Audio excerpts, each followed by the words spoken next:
Good morning. I hope everyone's well today. Thank you for watching. The anti-globalists have descended on Davos and the World Economic Forum, and it's very, very good to see that we've got these strong leaders all going to Davos to actually stick it to the regime, and I'm here for it. The first thing I want to say is my instincts about Greenland were completely correct. It was never about security, it was about resources. Trump has gone in and he's secured a deal for Greenland. You're not going to buy Greenland. Oh no, he's not going to do that. What he is going to do, he's going to control all the military bases in Greenland. Every single military base that the US runs in Greenland will essentially be their base. Now, usually when you have a base on foreign soil, you need the permission of the home nation, in this case Denmark, to actually use the base.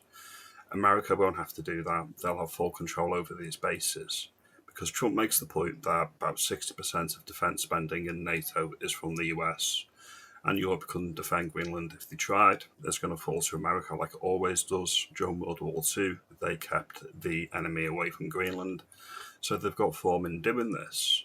And as I've previously stated on the channel, who do you want the resources to be for? Do you want them to be for the West, or do you want them to be for Russia, or do you want them to be for the enemy, China? You take your pick. You've got to pick your demons. America will keep the resources in the West, and as I've mentioned, it's never about democracy at war. It's never about saving your lives. It's always about resources. And the sad reality is, most of the people that rule over us do think that resources matter more than people. He seems to know the price of everything and the value of nothing, to quote Glenda Jackson. Now, there's two specific things I want to get into, or two specific incidents that have happened in Davos, which are very telling. The first one is the Argentine leader, Javier Milei. I don't actually know if they've got a president or a prime minister or both. Anyway, the political leader, Milei, he said something about our government, and we need to listen to it. So I'm going to play this clip now. Right now, as we speak in the UK, citizens are being imprisoned for exposing horrifying crimes committed by Muslim migrants, crimes that the government seeks to conceal. Or didn't the bureaucrats in Brussels suspend Romania's elections simply because they didn't like the party that had won? Faced with each of these discussions, wokeism's first strategy is to discredit those of us who challenge these things, first by labeling us and then by silencing us. If you're white, you must be racist. If you're a man, you must be a misogynist or part of the patriarchy. If you're rich, you must be a cruel capitalist. If you're heterosexual, you must be heteronormative, homophobic, or transphobic. For every challenge, they have a label. And then they try to suppress you by force or through legal means. Because beneath the rhetoric of diversity, democracy, and tolerance that they so often preach, what truly lies is their blatant desire to eliminate dissent, criticism, and ultimately freedom, so they can continue to uphold a model in which they... So that's basically it. He's attacking the entire woke communist regimes that are in charge over most of Europe and the United Kingdom. And it's completely correct on every single point. I'm glad we have champions around the world that see Starmer to TK for what he is, which is a tin pock dictator, cancel jury trials, cancel elections, say I'm the big I am, when really he's not. He's a pathetic little weasel, and expect us to all go along with it, or it's not going to happen for much longer. I can tell you that. He will be out at the next election, and Labour will be out for a generation, if not longer. These are just my views. Now, a lot of people have a problem that Farage has gone to Davos as well. I don't personally, it's pragmatic, just like Milei and Trump. They're going to Davos and they're tearing down everything from net zero to outsourcing all of our manufacturing to China. They're doing all of this, and Farage was actually somebody from Rebel News caught up with them yesterday, I think it was. And there was a bit of an apology in there for Tommy as well, so I'm going to play that now. I think defected to reform. I think we're some way from that still. Nigel, you had a lot of supporters that are Tommy Robinson fans, and they were quite upset, obviously, with what you've said about Tommy. Is it you've said Tommy has a conviction for domestic violence for beating up women? It's not true. Would you correct that record? He beat up a policeman after an altercation with his wife. Listen, if I got that slightly wrong, I'm sorry. All right, Nigel, immigration. And I know there's no fight with him at all. He does what he does. I do what I do. There we go. What do you say to people who are worried that you're turning into a light Tory party, another version of it, because everyone's affected?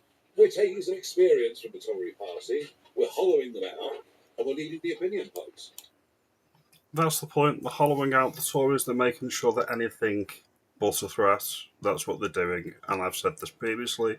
They need to get rid of the Uni Party. Every single Labour and Tory MP needs to go, and Lib Dem, by the way. And Reform is the vehicle you can do that with. He clearly says in other videos that he's put out that he's gone to Davos to basically mirror what Milei and Trump are doing, which is the globalist regime is over. Everybody's sick of it, and we need to get back to strong leaders and strong nation states. And there's one final caveat before I end the video, and I'll get to that now. The final thing I may have to say is Trump may be able to stop the Chagos deal. Reported by Guido Fawkes today, they've come out and said the reality of changing global order is getting real for Keir Starmer, as the UK has declined to join Trump's bordered peace down in Gaza that way. Another Labour decision that did not go down well in DC. High-level US resources in the administration have suggested to Guido that the ultimate result of the UK continuing with Starmer's botched Chagos deal, which is British Indian Ocean territory, could be that America cuts off a degree of intelligence sharing. This is key. This is key lock that Trump has on Starmer. He's motivated enough to use it over Chagos. The issue is directly relevant to Diego Garcia, and it's an active intelligence asset used by both the UK and US forces. Individuals using those with links to US intelligence establishments have confirmed that Trump's ire is so severe with Starmer that a degree of cooperation could be terminated. It doesn't matter what happens in Parliament if this route is activated. So we'll end that one there. You've got to remember that the United Kingdom, the United States, Canada, Australia, and New Zealand are part of a unique intelligence sharing community called the Five Eyes. It's so important to Western interest that this is maintained and preserved. All of the Anglosphere, the English-speaking countries, sharing specific intelligence only with each other and nobody else. This indicates that Trump could terminate that as well. That is how far the UK has fallen, that our closest ally doesn't feel comfortable in sharing crucial intelligence information. Why is that? Are we not a safe and reliable partner anymore for America? Well, I don't trust two-tier here when I live in Britain, so I can't blame America on that front either.